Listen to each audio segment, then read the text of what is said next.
Our society is built around the American dream. The American dream it's just really hard to define. The American dream will always be alive and well. In the 1930s, the American dream was to be able to own a piece of land and have someone who you cared for to look out for you.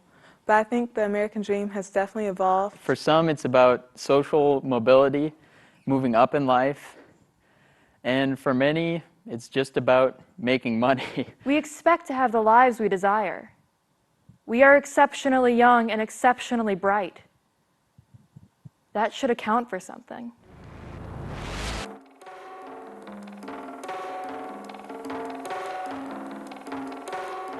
From colonists to rebels, from rebels to pioneers, from pioneers to entrepreneurs, from entrepreneurs to what?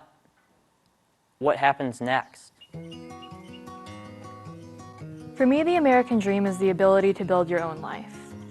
It's not necessarily upward mobility or a brand new house with a car in the garage. It's the belief that we live in a merit-based society.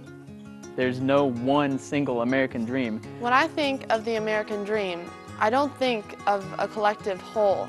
My dream is not the typical American dream at all. My dream is one of the few things that really causes me anxiety.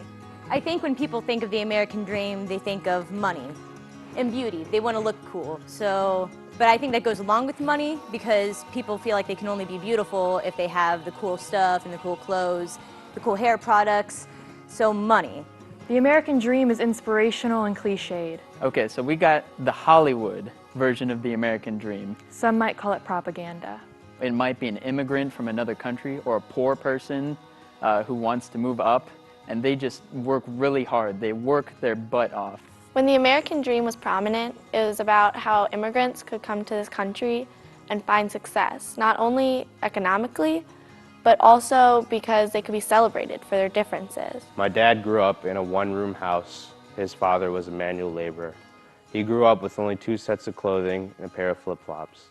My parents' level of education has affected my life in a lot of ways, but mainly through the issue of financial security. He came to this country with 1 suitcase and $100. Now he's the vice president and a partner of a national engineering firm. My mother only has a high school diploma, and because of that, she's been unable to move up in her job in a way that she really should because of her skill level. And my father, who doesn't have a high school diploma, has had to work a lot of really low-wage jobs.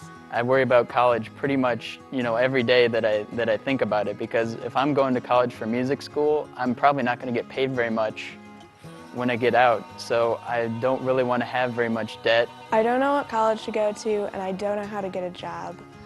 The future is unknown, and I feel woefully unprepared. I will probably have to pull out a bunch of student loans and apply for every scholarship there is in the world. Kids are told when they're young that they can be anything they want to be. My dream occupation has always been to be like a singer and a performer and just be like an all-around superstar, kind of. People start to sit you down and tell you that you can't be a princess anymore.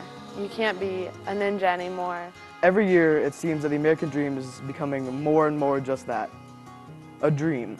I think I'm probably going to end up settling for something that is more practical. I'm surrounded by people who have settled, but the success stories are out there.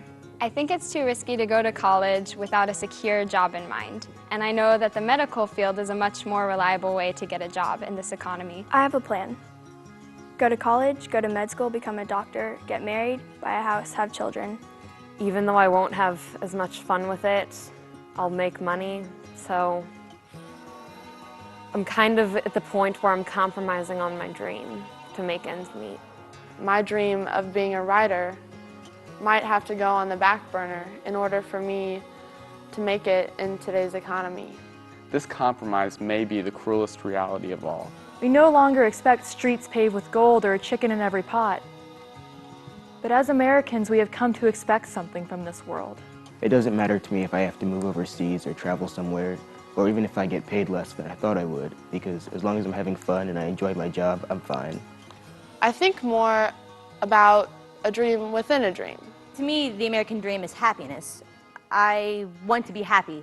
And whatever I do, I want to be happy. I am absolutely terrified, excited, and scared to death to go chase my dream because it's theater and art. There's not very many options out there for careers, but I hope just as long as I'm happy, it'll be okay. Holding on to the dream is more important than what your dream actually is. My dream occupation would be to work as a lawyer in a third world country to help get rid of brothels and forced prostitution. I want to be an architect, and I know it's going to be hard, and I can accept that. I'm kind of taking the hard economy as a challenge and not just complaining about it. I know that you have to work for a dream, and I do not think that the American dream is entitled to me just because I'm an American citizen. I find mine more geared to helping others find their American dream, whether they're actually American or not. I'm not going to stumble ass backwards into success. I'm going to go out there and work for it, and hopefully I will win it. I think that that is the core of the American dream, or maybe it's just my dream, and I want to believe that it will happen, and I know in my heart that it can. If we can help this country, we will help it. If there is hope to be found, we will find it. But the path will not be easy. Then again, it never was.